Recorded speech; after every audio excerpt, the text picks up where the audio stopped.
وَأَنْ أَقِمْ وَجْهَكَ لِلدِّينِ حَنِيفًا وَلَا تَكُونَنَّ مِنَ الْمُشْرِكِينَ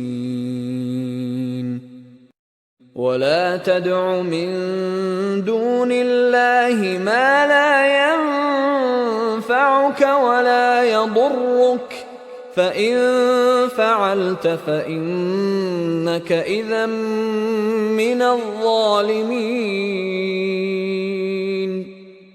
اور یہ کہ اے محمد صلی اللہ علیہ وآلہ وسلم سب سے یکسو ہو کر دین اسلام کی پیروی کیے جاؤ اور مشرکوں میں ہرگز نہ ہونا، اور خدا کو چھوڑ کر ایسی چیز کو نہ پکارنا جو نہ تمہارا کچھ بھلا کر سکے اور نہ کچھ بگاڑ سکے، اگر ایسا کرو گے تو ظالموں میں ہو جاؤ۔ And commanded, direct your face toward the religion, inclining to truth, and never be of those who associate others with Allah. And do not invoke besides Allah that which neither benefits you nor harms you, for if you did, then indeed you would be of the wrongdoers.